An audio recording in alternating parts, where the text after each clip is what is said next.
Good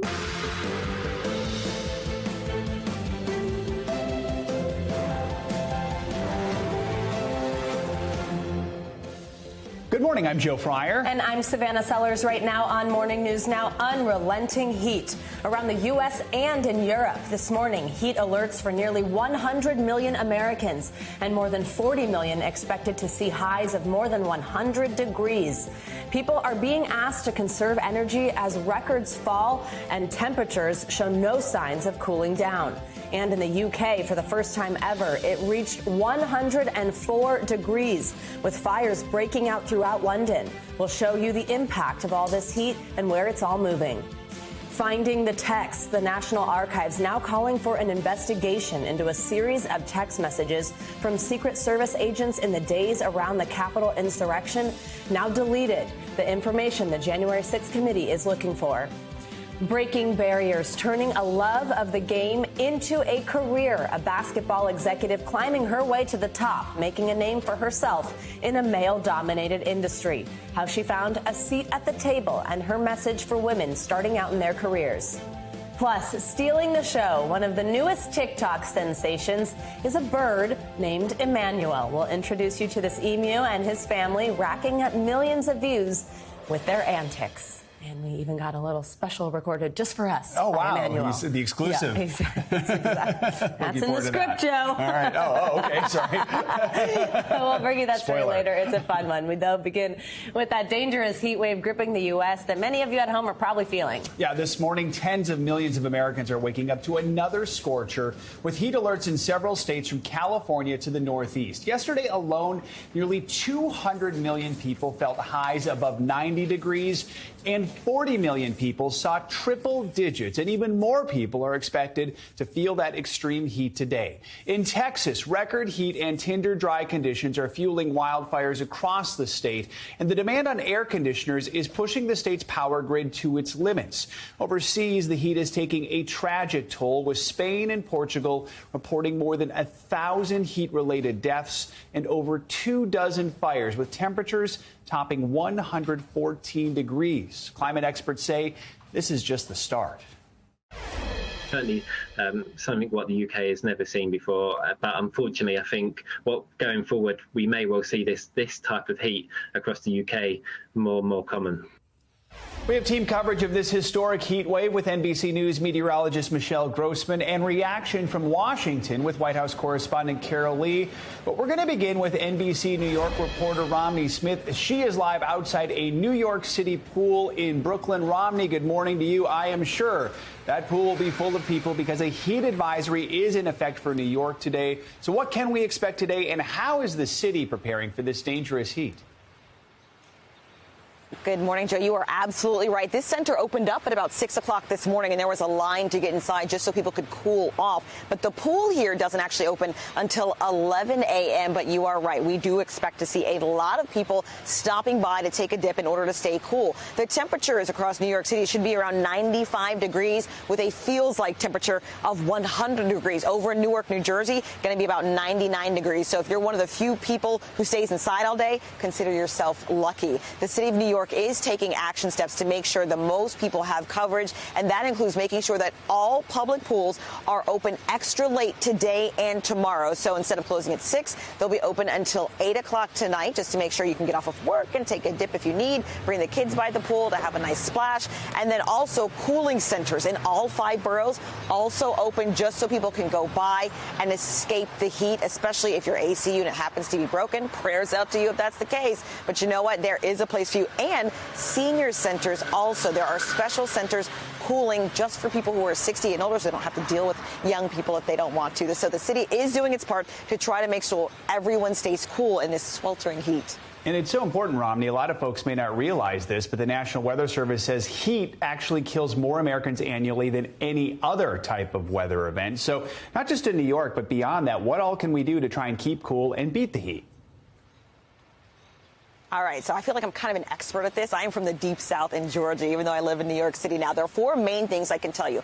if you're going to be outside today, one, you want to wear light colored clothing. That will definitely help. Two, you must drink as much water as possible. When it's these warm, hot temperatures, your body goes through it even faster. So you have to drink a lot of water. Three, if you can, stay inside the air conditioning as much as humanly possible. That way your body is self-regulated. And four, if you can, avoid any strenuous activity between the hours of 11 a.m.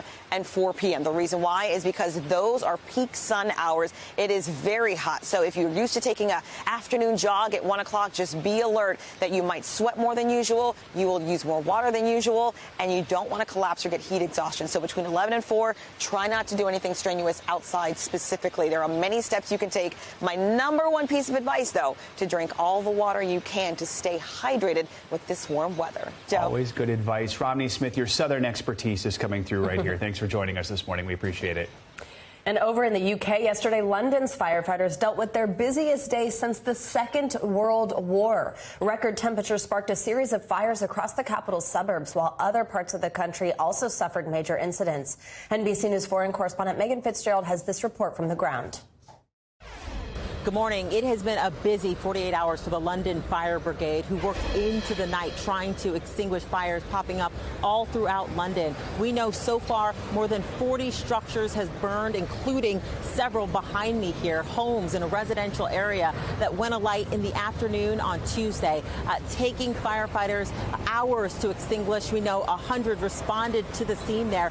This is the busiest that the fire brigade says they have been since World War II. And of course, all of this happening when the UK is seeing the highest temperatures ever recorded on record at 104 degrees. Now, the country was declared a state of emergency ahead of this heat wave, as the majority of people in this country live without air conditioning. But this deadly heat wave is just gripping Europe. We know so far more than 1,000 people have been reported dead because of the heat in Portugal and Spain. They're also battling with fires raging there, as well as in France and in Greece. Right now, we know that this deadly heat wave is not over. It is heading towards Germany and Greece, where those folks there are standing by, bracing for what could be record-setting temperatures of 104 degrees in the coming days. Back to you. All right, Megan, thank you. Closer to home, 100 million people across the U.S. are under a heat alert today after many cities saw record-breaking high temperatures yesterday. For more on that, let's get your morning news now weather. Which means Michelle Grossman is here with a hot map behind her. Look at that. Hey, Michelle. Hey there, guys. Yeah, it's record-breaking, it's intense, and it's dangerous. We're looking at dangerous temperatures continuing day after day, and we're going to see that at least through this weekend.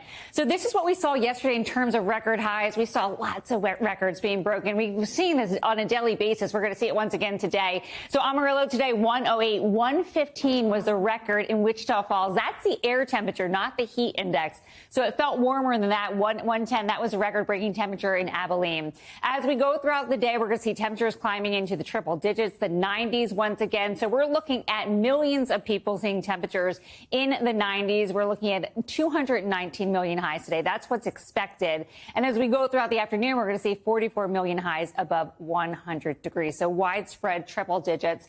And this is just going to continue throughout the weekend. So no relief. Some spots will see relief, but the plains into the Northeast, we're going to keep it really warm. 100 million people under a heat alert, as Joe had said earlier. We're looking at the west, into the central and southern plains, the Ohio Valley, parts of the Northeast. We're in on it, too, where we're going to see temperatures in the 90s. It's going to feel like close to 100 degrees in the Northeast today. Also tomorrow, it's going to be a stretch of that through at least the rest of the week into the weekend. We get a little break next week. Now, the July heat continues soaring into the triple digits, into the 90s, feeling like 104 in Annapolis, feeling like 115 in Little Rock today. Temperatures in the southeast really warm, too. It's going to feel like 104 in New Orleans. And then as we go throughout the Northeast, this is where we start to get into the really hot territory.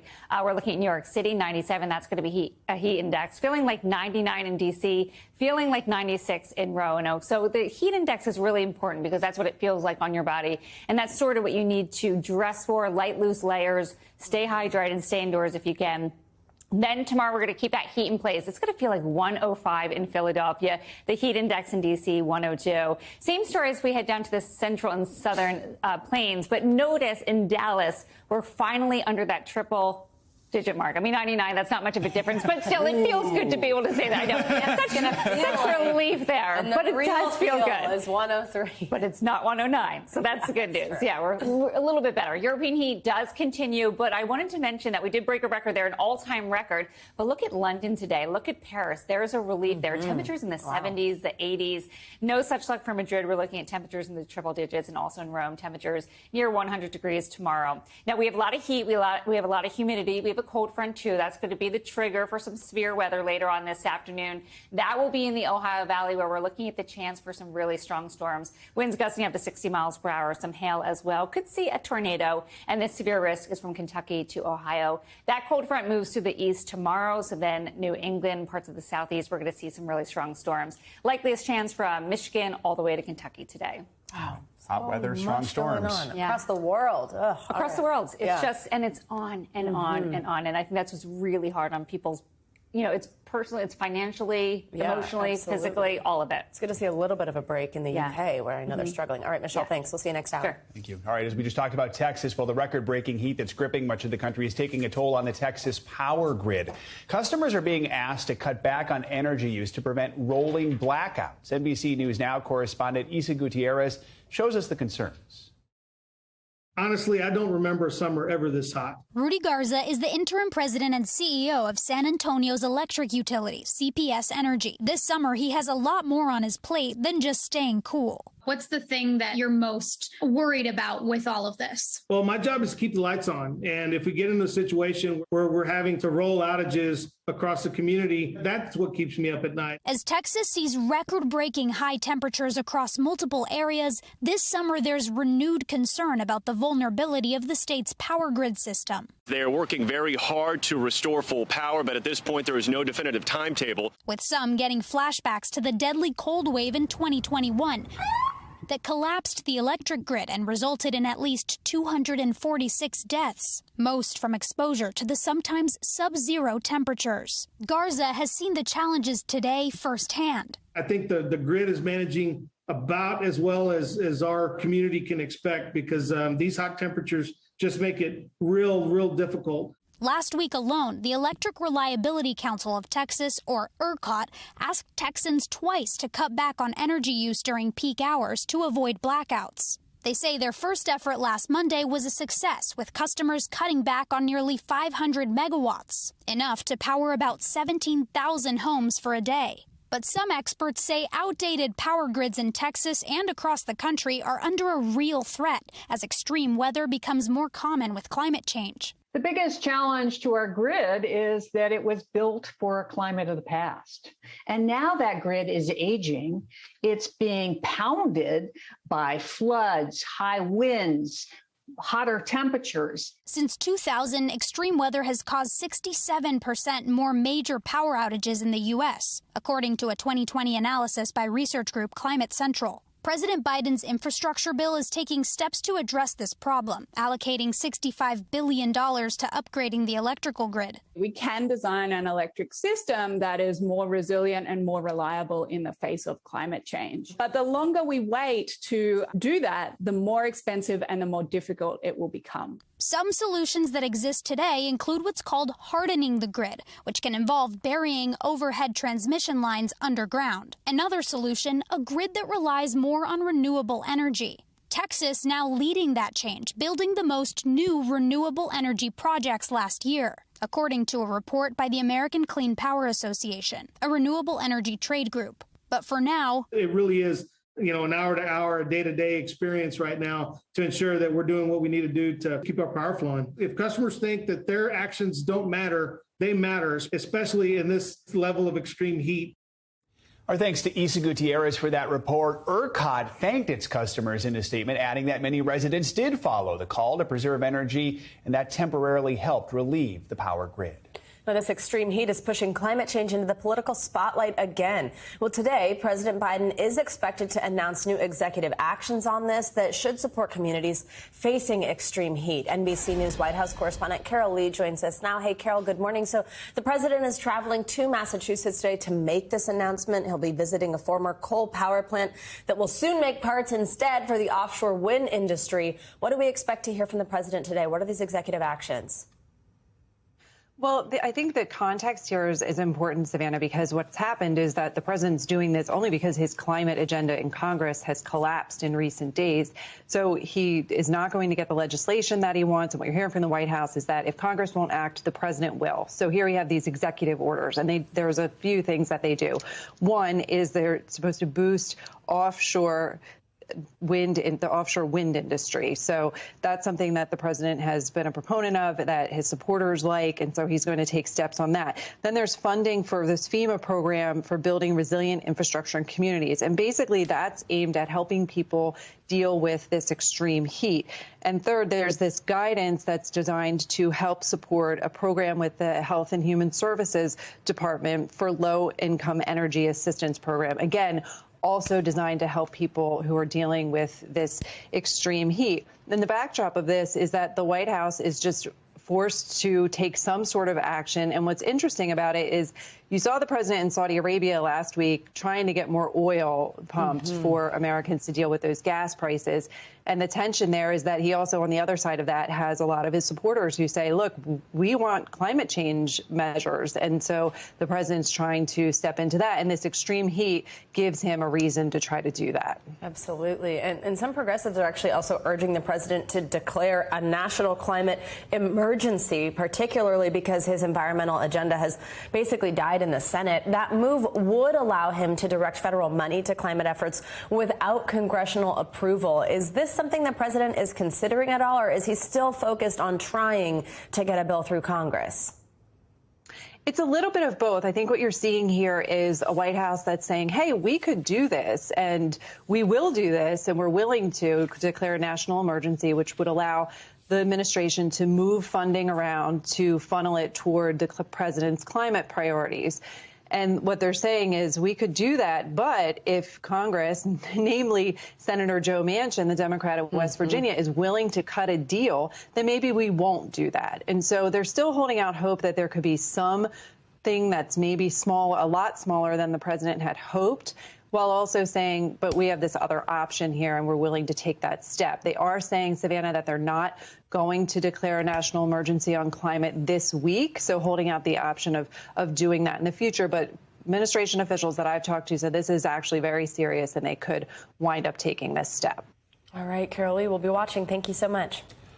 The House committee investigating the January 6th attack has been told it will not be receiving any new text messages from the Secret Service. The panel is seeking messages from Secret Service agents in the days surrounding the riots. The agency's inspector general informed the committee that the agency deleted messages from January 5th and 6th. And now NBC News has learned the Secret Service will conduct its own forensic examination of the agents' phones identified in that inspector general report. The Secret Service says the messages were erased as part of a long-planned device replacement program. NBC News Capitol Hill correspondent Ali Rafa joins us with more. Ali, good morning to you. So what more can you tell us about these missing text messages and how it could actually impact the House panel's investigation now going forward? Good morning, Joe. Well, yeah, this is no doubt a blow to the January 6th committee's investigation, especially after we've heard several mentions in past hearings of Secret Service movements and actions so far in relation to January 6th. So remember, the Secret Service had until last night to provide the committee with these texts that they subpoenaed them for. The Secret Service now saying that they did provide a lot of documents and data to the committee, but the specific text that the committee was asking for in relation to actions on January 6th, they're saying they're likely gone forever because of this pre-planned software sweep. So committee members are saying that they now just have one text to work with from what they asked for in this subpoena. The committee was initially hopeful this would all work out, but now this is really raising questions as to why the brakes weren't pumped on this. You know, there were several congressional committees that requested this information about these texts immediately after January 6th, and this pre-planned sweep didn't take place until January 27th. So this is raising a lot of questions as to why wasn't anything postponed if it could have been. Now you have the National Archives stepping in, saying they're investigating, and the Secret Service issued a statement in relation to this yesterday saying, quote, it'll continue to scrutinize its records to ensure ensure full compliance with the House January 6th probe, including taking such steps as forensic examinations and other investigative techniques, Joe. Allie, let's switch gears now and talk about that huge bipartisan vote in the House last night, passing what's known as the Respect for Marriage Act, which would codify same-sex marriage nationwide. So 2 questions here. First, what's in the bill? And second, it received 47 Republican votes in the House. So what chance does it have of actually then passing in the Senate? Yeah, so this bill was proposed really directly in relation to the Supreme Court's overturning of Roe and Justice Clarence Thomas's suggestion that the court may consider overturning other landmark cases. As you mentioned, this was passed in the House yesterday with 47 Republicans, a bipartisan vote. That was largely expected. What is really in doubt now is where this goes in the Senate. Remember, this is a 50-50 Senate. It needs 10 Republicans to be able to pass. This was something that Republicans largely skirted around answering questions about yesterday. Senate Minority Leader Mitch McConnell really dodged questions as to whether he would consider voting in favor of it yesterday. So really a lot of doubt over where this goes in the Senate now because of this 50-50 Senate, Joe. All right, Allie, we also saw the issue of abortion rights flare up right outside the Supreme Court yesterday. 17 House Democrats were arrested during a rally for abortion rights. So tell us, who was arrested and how significant is this? Yeah, 17 House Democrats, including Representatives Alexandria Ocasio-Cortez, Ilhan Omar, Madeline Dean, Rashida Tlaib. They were arrested after marching from the Capitol to the Supreme Court, sitting down, chanting after Capitol Police told them to, quote, cease and desist and stop doing that. They were issued a fine and will likely have to undergo an ethics investigation, which is usually what happens during cases like this. So while this is largely not out of the usual, this does happen. It really underscores the importance of this moment for congressional Democrats. It shows that this is really still at the top of their minds, especially going into this week with another consequential vote later this week on really the bill to enshrine contraception rights, Joe. Lots of news on Capitol Hill this morning. Allie Raffa, thank you. Now, testimony will resume today in the criminal contempt trial for former White House chief strategist Steve Bannon. The trial opened Tuesday with a federal prosecutor claiming Bannon, quote, decided he was above the law when he ignored a subpoena from the January 6th committee. Bannon's lawyers say he was still negotiating with the committee when he was held in contempt. Coming up at Morning News Now, fleeing the war in Ukraine on a bike. Dozens of people have used one town as an escape route. They bike there and then move on to a safer location. We'll take you to this town on the front lines. That's next. Welcome back. 5 months into the war in Ukraine, many refugees fleeing Russian forces are finding their way to one town just 6 miles from the front lines. NBC News correspondent Ellison Barber found her way there, too, and heard firsthand stories of survival. Before the war, more than 10,000 people called Zelenodolsk home.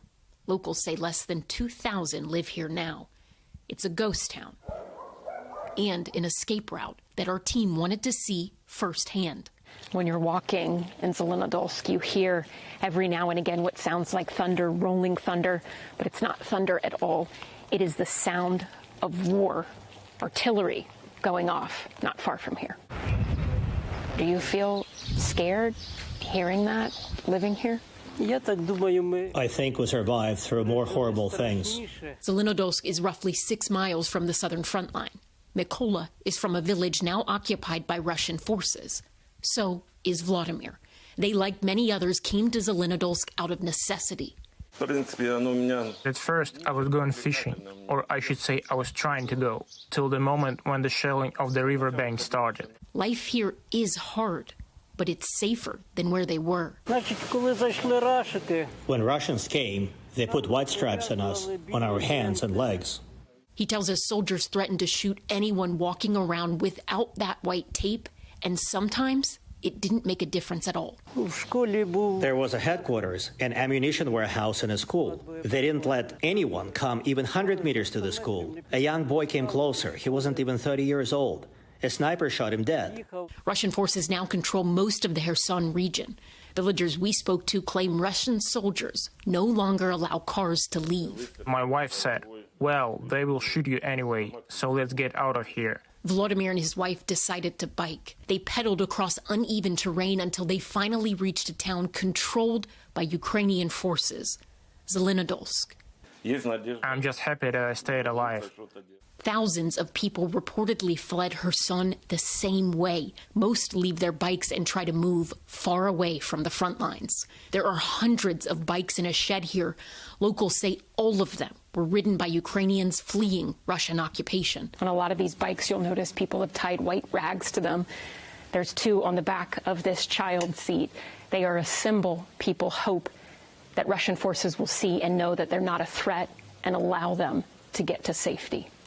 The town keeps the abandoned bikes, hoping that one day the owners will come for them and make their way home. For now, it's a day Vladimir can only dream of. President Putin has claimed Russian forces are here to liberate people, to free them. Did you feel at any point that they were there to liberate you or to help you? Who was I supposed to be liberated from? From my house that is not there anymore? From my garden? From my neighbors? What was I liberated from? His only liberation was the one he found on two wheels. Ellison Barber, NBC News, Zelenodolsk, Ukraine. All right, thanks to Allison for that report. And coming up, a lot of people are heading to the beach to cool off during this heat wave. But at some popular beaches, shark sightings are keeping swimmers out of the water. So what's being done to keep people safe? Plus, we're staring at our screens most of the day, but what is that doing to our eyes? Well, we'll have the steps you can take to prevent damage to your eyesight next.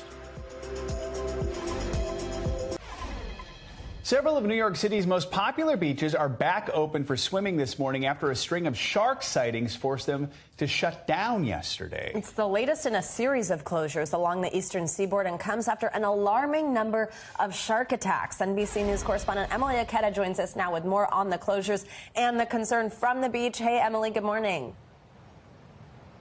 Good morning to you guys. Some welcomed relief for beachgoers here in the Rockaways. The NYPD reopening these waters last night after those shark sightings. You can see surfers are already taking advantage. But on neighboring Long Island, where 5 people have been attacked by sharks in recent weeks, some are still hesitant to head back in the water. Despite a stifling heat wave roasting much of the country, in parts of New York, there was no one cooling off in the water. We are taking every precaution to keep them as safe as we possibly can. In the Rockaways and on Long Island, shark sightings forcing officials to raise red flags and keep folks safely on the sand. I wasn't that scared, and I was ready to get back in the water. Several of New York City's most accessible beaches have been closed at least twice this month. Honestly, I just surfed out there my whole life, and it's the first time I've ever even seen a shark out there. Long Island recording 5 shark attacks over the past few weeks, including local surfer Sean Donnelly. It got my left calf, and it knocked me off my board. So when I was falling off my board, I saw it, I saw the fin, and I saw, its back. The recent rash of shark encounters prompting state officials to boost lifeguard staffing and deploy more drones, planes, and state troopers to keep a watchful eye on the water. Our beaches are such an important part of our attraction. Why people love living here, why they want to visit here, and we need to keep our beaches safe. Lifeguards say most sharks, like this thresher shark seen cruising off the coast of Jones Beach, aren't interested in people. They're really not coming for people. They're coming for the fish. But from Cape Cod to Florida, increasing shark interactions have local officials worried. Bites have been reported on both coasts, with Florida teen Addison Bethay losing part of her leg to a suspected bull shark attack, and swimmer Steve Broomer narrowly surviving a great white attack in Monterey, California. And it grabbed me and pulled me up and then dove me down in the water. And then, of course, it spit me out. I'm not a seal. It's looking for a seal. We're not their food. It spit me out. There have been no fatal attacks in the U.S. this year, and only one in 2021. But some beachgoers say they're not taking any chances. Tootsies. Waiting. Tootsies will be in the ocean. And researchers say that this increase in shark sightings is actually a sign that conservation efforts are working after the creature's population took a nosedive back in the 1970s due to overfishing. Still, shark attacks, they're really quite rare. Experts point out that you're actually more likely to die from a lightning strike than a shark bite. But we are sharing these waters, so a few things to keep in mind. If you can, try to avoid taking a dip at dawn or dusk. Steer clear of murky waters. And if you see seals or schools of fish, you're going to want to swim in the opposite direction. Guys, back to you. Ooh, I can think of a few reasons to steer clear of murky water. I like Tootsies in the Ocean. That sounds like the name of like a new summer song. Tootsies in the Ocean. All right. Okay, it's time for your weekly checkup. Today we've got a study focused on the impact of screen time on children's eyesight and also the growing issue of gambling addictions. We've got you covered on all the health headlines that you might have missed. And that brings us to NBC News medical contributor Dr. Natalie Azar, who joined us to break down some of these headlines. So let's start with gambling addiction, or problem gambling as it's known. There's a new study that shows more than 10 million adults have sought help for gambling problems at some point in their life. How big of an issue is this, and what do people do to seek help? You know what, guys? It's actually a pretty big public health issue. They say that the worldwide prevalence of gambling problems is basically like 0.1 to 6% of people. That is a lot. And only 1 in 5 people actually seek help when they have a gambling addiction. And I thought, I hope we had time to prepare a graphic this morning. I think it's important to know, what are the warning signs? The doctor's orders are recognize the warning signs. Yeah, we do have some up here. Look, constant planning to gamble, right? So all those trips to Vegas, you know, like, I mean, I let my husband go to Vegas with his friends, but it's like, if you're going to Vegas like every month, that's an issue, right? Needing to gamble with more money to get the same thrill, trying to stop gambling without success, and then feeling irritable when you try to stop gambling, and in addition to a few others. There are so many resources out there. If you just Google gambling addiction, you'll find a lot of hotlines, a lot of things. It's an addiction like anything else, and you can get help. All right, that's good to hear. Okay, now let's talk about that other one we teased, children's eyesight. So it's the latest poll on children's health from the University of Michigan, and it finds that most parents are overlooking some simple ways that they could protect their kids. What are they? Absolutely. Well, first of all, the poll, what parents actually weren't and are aware of. Only half of parents polled knew or were aware that screen time could affect their child's eyesight. In fact, it can cause nearsightedness, as well as, let's not even get into it, obesity, potentially behavioral problems. But only 1 in 7 parents said that their kids got a vision test in the last 2 years, which to me is a red flag that during the pandemic, kids weren't going to the pediatrician because, of course, normally the kids get their eyes screened when they go to their. So parents out there, please make sure you're not falling behind on your peds visits for your kids. In terms of doctor's orders, remember, if your child is using a screen, try to do the blue light. Do the blue light over. Those definitely do something. That helps. Do something. Make sure the kids are getting outside. Make sure you're getting your kids their eyes checked once a year, at least at the pediatrician's office. And by the way, the American Academy of Pediatrics has guidelines for this. Less than 2 years old, the kids should be not using anything at all unless they're doing like a video chat with grandma, for example. Age 2 to 5, it's 1 year of quality screen time, not just like mindless, staring. And I know easier said than done. I've been there. But anyway, these are guidelines. You can try your best to follow them. Exactly. All right. Our last study, Harvard researchers say that the way that we talk to and interact with babies is really similar all over the world. Our baby talk. So is it true, Dr. Azar? Is it true? So first of all, I'm laughing when I read this because when my kids were little, my sister read a report that said children respond better to high-pitched voices than low. And I'm like, I was like, what child is going to respond to a scary low voice, right? But anyway, it was like, I was like, duh. Anyway, so these researchers looked at 18 different languages over 12 different language families. And they found that 21 cultures actually do the same thing the high-pitched voice and the different timbre and things like that. And they actually, when we were prepping this, we had videos of it. It's really kind of cute. In every language, it sounds the same. Doctor's orders, embrace the baby talk. Wait, we have video. We don't need to. Can you do that again for our viewers? Just do a warm But anyway, not shockingly, we all do it, and kids respond to that, obviously. Oh my gosh, I love it. We could do a whole little reel now of you. I do the dog voice. I do the dog voice. I do baby talk voice. What's your dog voice? Who's a good girl? So. See? I don't even have a dog. That's awesome. Dr. Natalie So Azar. many talents. Thank Thanks, you so doctor. much. Good Always to see good to have you. All right, coming up, one NBA executive is making her mark in a male-dominated industry. As part of our Women Mean Business series, I'll introduce you to the woman helping to lead the Philadelphia 76ers to success. You're watching Morning News Now.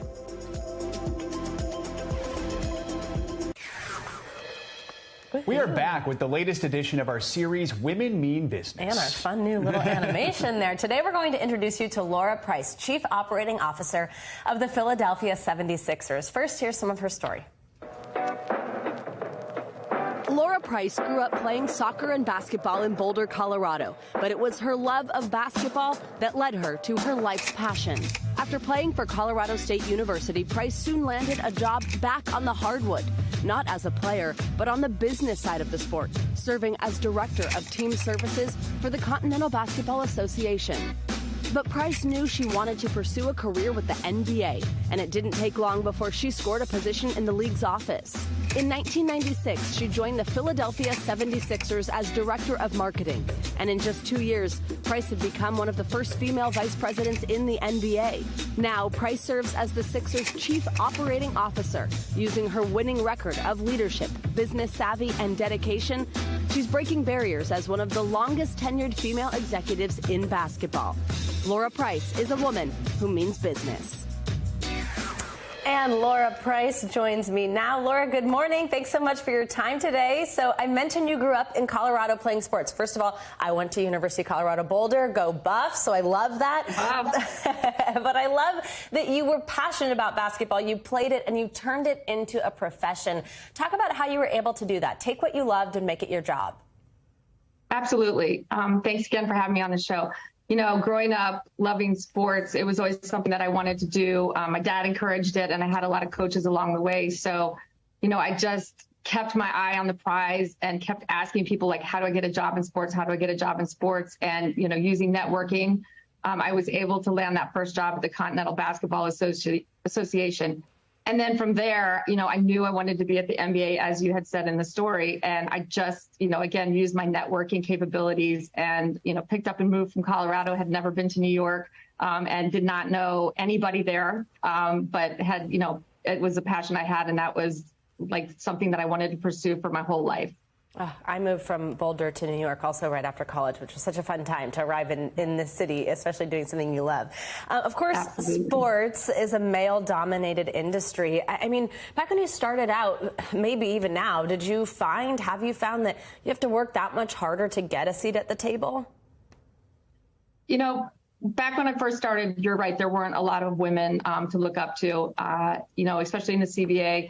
I did get all kinds of experiences, though. And, you know, while I would say, you know, you were looking for those role models to help you, I always had a mentor that was male that was championing my cause for me. So that was really important early on.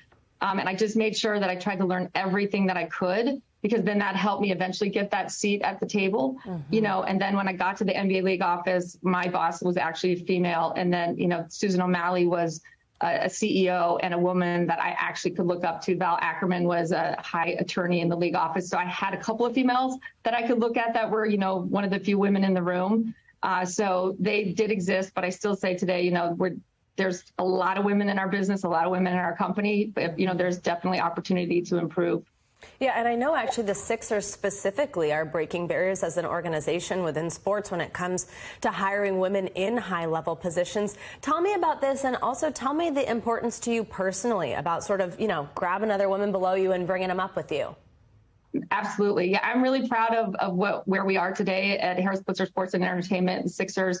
And, you know, we have our Chief Revenue Officer, Katie O'Reilly, oversees all of our revenue streams. You know, we have Brittany Boyd, who's in charge of our marketing, Susan Williamson, who's in charge of our business operations as an SVP. So we really have a lot of high-profile women in here that are making a difference in our business. And it really is important to, you know, be there for that next generation of women coming up. So, you know, making sure that we are developing that talent, whether it's starting in at a coordinator position, sales associated position, being available for them, coaching them, helping them, mentoring them, and then making sure we keep them in our organization, because they've learned our culture. But it's very important to me personally, because I had a lot of help getting to where I was. So I want to make sure that I give back. But I know all the ladies that are in high positions like me feel the same way. So we're very focused on it. And you hit on something so important, the culture that plays such an important part in the retention of people, making them feel comfortable and like they have a path forward. I wonder what's a key piece of advice you would give women who are just starting out now in their career, maybe for some in a field that is a little bit harder for a woman to break into, that you wish someone gave you when you first entered the workforce? Absolutely. I think really getting to know people and network, make sure that you're meeting with people, because a lot of times you get stuck if you're already in the business and you're starting out, you get stuck in your job and then it's very isolated. So is make sure that you reach out to the different departments. People will meet with you so you can understand the business. And I think that really does help you get to know people, the organization gets to know you. So networking, I think, is critical for that. And I also think, I always say this, get a board of directors, people that are in the industry, outside of the industry, that champion your brand cause and will be honest with you. I really do think that does help. So when you're having issues with certain things, you can go internally and externally for advice. And, I always try to tell people, make sure that you have that. Such a great piece of advice there. Work on your own board of directors. I love it. Lara Price, thank you so much. We appreciate your time this morning and congratulations on your success. Thank you so much for having me. Now to some financial headlines. Another big day on Wall Street with some solid corporate earnings reports now easing the minds of many investors. Yes, CNBC's Silvana Hanau joins us with that and other news. Hey, Silvana, good morning. Hey guys, good morning. Yeah, so Wall Street will be looking to extend gains from yesterday's big rally. The Dow jumping more than 750 points or 2.4%, while the S&P 500 gained 2.75% and the Nasdaq rose more than 3%. It was the best day for those indices in about a month. Now, the move was sparked in part by investors betting the market has found a bottom and will be driven by strong corporate earnings. Now, in focus today, we'll get a report on existing home sales and earnings from Tesla and United Airlines this afternoon. Now, when is bad news actually good news? Well, maybe when you're Netflix. The streaming giant reporting it lost nearly 1 million subscribers in the second quarter, but that was about half what the company had predicted. Netflix estimates it will return to growth this quarter, adding about 1 million new subscribers. That's less than what Wall Street is forecasting. The company was helped by the release of the fourth season of Stranger Things, which it says has generated 1.3 billion hours of viewing in the first month. Netflix has said it needs to release a hit nearly every month to keep subscribers engaged. And speaking of Netflix, it's planning to launch a cheaper ad-supported option early next year as it looks to stem a loss in subscribers and fend off competition. But executives say it won't include all of the content that you can already watch on the service. Netflix says it's still in talks with several studios to relicense content for the ad-supported tier, guys. All right, sounds good. Thanks so much. You got it. And coming up, millions of people are now following one of TikTok's newest stars, an emu. Emmanuel, do not do it. Emmanuel, don't do it. Emmanuel, don't do it. Yeah, Emmanuel, the interrupting emu, is popping up on a lot of people's For You pages. An emu for you. The story behind his rise to fame next. Can you believe it? Yeah, it's the news Beliebers have been hoping for. Justin Bieber is going back on tour. The singer's rep says that he plans to resume his Justice World Tour on July 31st in Italy after health concerns forced him to postpone his U.S. shows. Bieber opened up in an Instagram video last month sharing that he was diagnosed with Ramsay-Hunt syndrome, which causes partial facial paralysis. Bieber is set to return to the stage at a festival in Italy.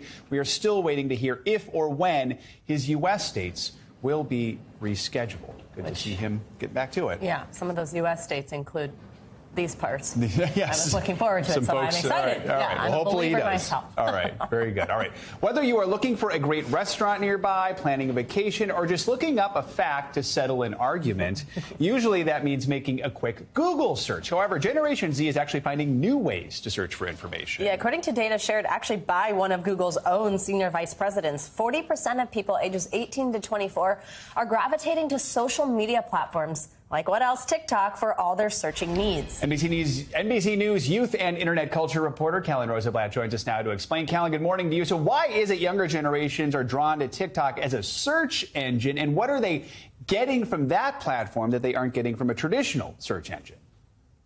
Good morning, Joe and Savannah. So what they're getting is a visual representation of whatever they want to look at. So let's say you want to go get a recommendation for a skincare product. You're going to see how that skincare product goes on to another user. You're going to have the visual aid of seeing, how does it look? Will it work well with my skin? I can hear a recommendation firsthand. Young people are spending a tremendous amount of time in these spaces. And so it's only natural that they start to search for things in those spaces. And TikTok has also sort of upped its search engine game. I mean, when you used to be able to search for something, it wouldn't have this sort of autofill feature where, when you're on Google, if you were to search for, a skincare line, it may not autofill it, or it would autofill it for you. TikTok now does a very similar thing. So it is kind of acting like a search engine in a way. And when you're spending so much time on the platform, it's only natural that you're going to use it to search for whatever you may want to find. And again, that visual aid is such an important component. Young people who spoke with me said that they love the visual aid of being able to see whatever recommendation they're looking for, whether it's going out for a night on the town or looking for makeup or skincare or a vacation. Yeah, okay, so I'm totally not Gen Z, but I have absolutely done this before, especially when I'm like at a restaurant and I want to know what I'm thinking about ordering. I'm like, I wonder if they've posted anything about what the dish looks like. So I've done this before, but some people might not really know how it works. What does it mean to search on TikTok, and then what kind of content is up that's going to hit those search results? Yeah, Savannah, it's very much like searching on any other platform. There's a search bar, you enter whatever topic, and you get a host of videos. Now, I don't know if it's necessarily influencing what people are posting. That still kind of remains to be seen. But it's definitely boosting accounts like lifestyle accounts, beauty accounts, anyone who may have something to recommend. And also, it's helping micro-influencers and local influencers.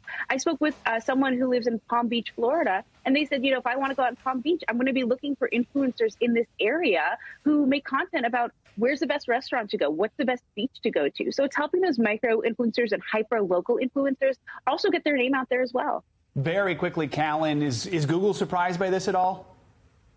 It doesn't sound like they're surprised. Like you mentioned, this data comes straight from Google, and they have admitted and acknowledged that, when you're on a certain platform, you're more likely to search via that platform. Now, I will say Google is trying to get into the game by making their platform more visual. They're working with augmented reality when it comes to Google Maps, and they said that they also do want to make their search engine a little more visual to compete with something like TikTok. So it might not be too long before we see a visual aid as well on Google, just as we see on TikTok. Makes sense. All right, Callan Rosenblatt, thank you so much. Thank you. And speaking of TikTok, its newest star is hard to miss. Millions of people can't get enough of this notorious nuisance. Meet Emmanuel the emu, a flightless bird who will crash any TikTok shoot, causing chaos.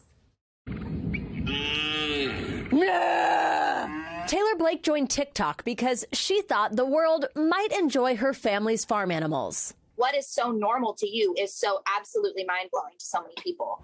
There's Ellen, Rico, Homie, Humpty, but one flightless bird kept stealing the show. Ferdinand, Emmanuel, leave it alone. Emmanuel, don't do it! Emmanuel. That's Taylor's emu, formerly known as Emmanuel Todd Lopez, and he's been pecking his way to the top of TikTok. This video alone has over 8.8 million views. Emmanuel, do not do it. Emmanuel, don't do it! Emmanuel! Don't do it. I'm trying to educate people right now, okay? What is the vibe of an emu? Like, is it surprising that he has this hilarious personality? The vibe is anxiety. You just never really know. Emmanuel. Why? Why do you gotta be such a menace, dude? Huh? The cause of Emmanuel's anxiety? These days, it seems to mostly be iPhone cameras. Emmanuel. You know what? Do it. But it's those iPhone videos and Taylor's endless exasperation that have given this emu a worldwide audience. I remember when I was filming, I was so annoyed. I'm like, Emmanuel, seriously, now is not the time. This isn't about you right now. Well, boy, was I wrong, because it's not about me at all. this has never been about me. This has always been about Emmanuel. This is his world, and we're all just living in it. So what's next for this famous fowl? Maybe an appearance in an NBC studio? We asked for an exclusive. Emmanuel, this is huge, dude. We've got to talk. Listen. Hey, listen to me. NBC just called. NBC News? No, I'm not kidding.